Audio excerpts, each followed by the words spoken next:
নমস্কার, কেমন আছেন সবাই? খড়কন্যা ন্যাচারাল ব্লগে আপনাদের স্বাগত জানাই। আমরা সেই বিয়েবাড়ির জল ভরতে চলে গেলাম। কি বলুন তো, বিয়েবাড়ি মানে খুবই মজা আনন্দ। এবার সবাই আমরা একসাথে চলে গেলাম জল ভরতে। আর দেখুন রাস্তায় কি নাচানাচি। জল ভরা মানেই তো নাচতে নাচতে গেল ওরা সবাই, আবার নাচতে নাচতে আসলো জল টল ভরে। আমার মেয়েও খুব আনন্দ করেছে।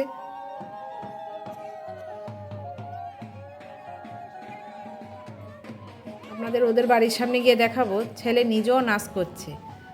এই যে দেখুন, এখানে সবাই নাচ করছে। আমরা সবাই নাচ করতে করতেই গেছে, আবার নাচ করতে করতেই এসেছে। খুবই আনন্দ হয়েছে বলতে গেলে। এই যে সামনে দেখছেন ওনার ছেলের বিয়ে, এই যে ছেলেও নাচ করছে। মানে উনি আমাদের পাড়াতেই, বৌদি বলে ডাকি আমরা, ডাক্তার বৌদি বলে। ওনার ছেলের বিয়ে, তাই একদম প্রথম থেকে শুরু থেকেই আমাদের সব কিছুতেই আমরা গেছি। এওশ্রীর কাজটা সবই আমরা করেছি।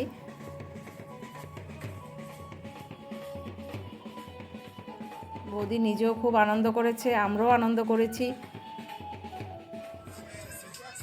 সেই গঙ্গা নিমন্ত্রণ থেকে সব কিছুতেই।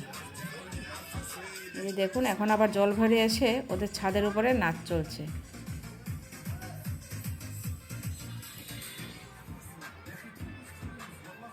আমাদের পাড়াতেই উনি চেম্বার করেন। ওনার চেম্বার মানে আমাদের গলি থেকে বেরোলেই ওনার চেম্বারটা। ওনার বাড়িও আমাদের আশেপাশেই, স্টেশন রোডে। আমরা সবাই একসাথেই, পাড়ার কয়েকজন আছি, একসাথে সবাই চলি। বৌদিও আমাদের সাথে চলে। একসাথে চলি মানে কোনো পুজোর নিমন্ত্রণে কোথাও আশেপাশে যাওয়া, বা কোথাও ঘুরতে গেলে, কোনো মন্দির টন্দিরে ঘুরতে গেলে বৌদি আমরা সবাই একসাথে আমরা যাই। তাই বৌদি বলল যে বিয়েতে তোমরা এসে আনন্দ করো, সবাই এসে এওশ্রীর কাজ টাজ করবে, তাই আমরাও করেছি। আজ তাহলে এই পর্যন্তই। দেখা হচ্ছে নেক্সট কোনো ব্লগে। আপনারা সবাই ভালো থাকবেন, সুস্থ থাকবেন।